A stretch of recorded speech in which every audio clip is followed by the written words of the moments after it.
Tonight we're going to look at piecewise linear functions. You can have all kinds of piecewise functions, but we want to focus today on linear. So a piecewise function just means that there's multiple functions working together. And the I can statements you want to be thinking about it. I can write a piecewise function. I can graph a piecewise function. And the key part in here, I can state the domain and range of the piecewise function. So the great news is, if they give you a piecewise function, you can go right to the graph. So you're going to bring up your calculator. We're going to get a new document. Number 1, we're going to add a graph. And then, looking down here, you see the plus, minus, multiply, divide. Above that is this little 1 to 2 and then a book. So right next to the book, the 1 to 2, open that up. And then on the very top row here, you'll see the squiggly bracket, and then it has a bunch of boxes and some commas. That's what we want. So you click on that, and you just fill in what you've got. Let me raise this up a little more. So you've got x minus 3, and then the specific domain it's going to have. And this is going to be from -3. And then these are a pain to get to, but they're helpful. So you're going to hit Control, and then the equal sign. And it's going to come up with all of the symbols, and we need the less than or equal to. And we're going to be using x, and then just less than 0, and then you can hit Tab to get to the next one.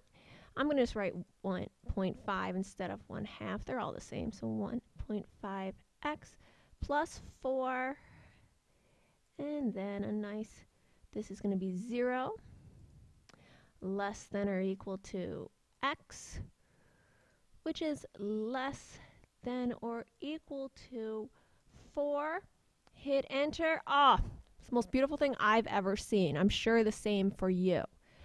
You can pull up Control T, will grab us our table, and now you can go ahead. We have to fill in the chart from -3 here. So you can see it -3. First, good to point out, after -3, it's undefined because ours was set from -3 up to 0 and then 0 up to 4. So you're going to fill in the values, the -6, -5, -4, +4, 4.5, 5, 5.5, and 6. Okay? So there is the first part. Scrolling down here, state the range of this. Let me just pull that back up, and you have the table right there. We can see the biggest y value we had was 6. Oopsies, come here. Oh, it's feeling better now. There we go. And the lowest was -6. Now, we can't state that it was all of those values either. That's where it gets super fun. Because you can see the graph here, that it went down, starting at the -6, up to the -3 or 4. The -4, and then started again at 4. So we want to include those -6 to -4, and then I believe we're going to go 4 up to 6. So I'm using the square brackets to include those. Okay. The next option is that they give you the graph and you have to go and create it. So first you'll start with, they ask for the function f of x. A nice squiggly bracket there. And I can see that it's in 3 different segments. So I'm going to shade those, just to make everybody's life easier here.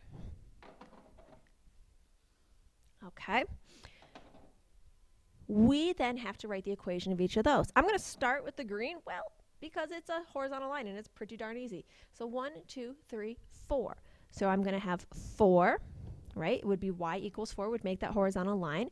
And that occurs from -2, you can see right there. So -2 less than x, which is less than 1, 2, 3. Okay, and I chose to use both less than's, not less than's, or equal to, because I plan on using the or equal to's on the red and blue segment, okay? When I am doing one of those, what I tend to do, first when I'm looking at this, you could pick 2 points, do the slope formula, change in y's over change in x. You can, I like to look at them visually, so as I pick up on here, I can see I've got a slope of up 3 over 2. So 3 over 2x. So I'm going to keep going. I realize the graph is done, but if I keep going, now it was very easy to find my y-intercept of 1, 2, 3, 4, 5, 6, 7. So plus 7.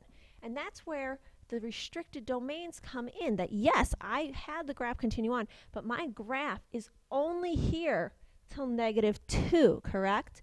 So I'm going to say this graph, I can see that there is the dot right there. So that's 1, 2, 3, 4, 5, 6, 7, 8. So -8 less than or equal to x, which is less than or equal to -2. Now I could have had a less than there, but I chose, because this one in the green is open, that one's going to be closed. So using the same theory over here with the blue, find 2 spots that work for me. So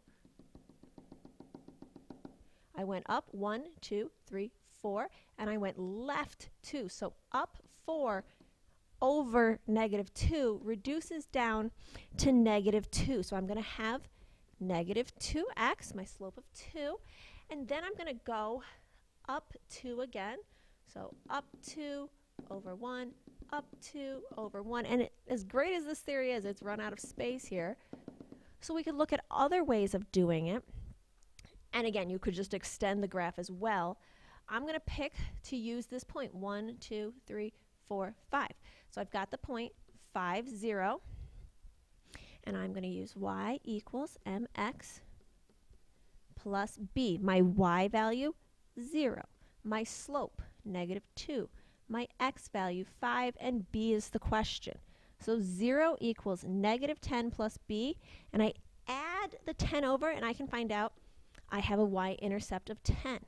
So now this is going to start at +3 less than or equal to x, which is less than or equal to 1, 2, 3, 4, 5, 6. The x value right there is 6, so that is my specific window. And now, oh yes, we have awesome machinery. You're going to go back to the graphing calculator. Here it is. And you can, first, let's just get a new document.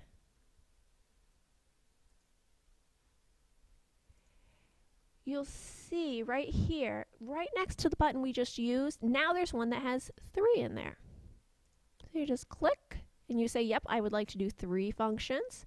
And now you can fill that in and check it right on the calculator, okay?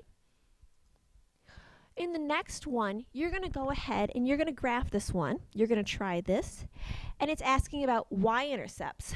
Think about y-intercepts. If it's hitting the y-axis, that means what happens to the x value. If I'm hitting the y-intercepts there, that means that the x value is 0. Okay? X-intercepts, that means it's hitting the x-axis, means my y value is 0. So you're going to go through, try those, and we will discuss it. And then the last one, you can graph it if you'd like a visual there. It's asking algebraic. So that means I need to see your mathematics. And it's saying where it would equal 1. Okay? So my suggestions to you are, first, graph it so you can see where the y values are 1, and that will tell you which part of the function to use. Have a wonderful night, and I'll see you tomorrow.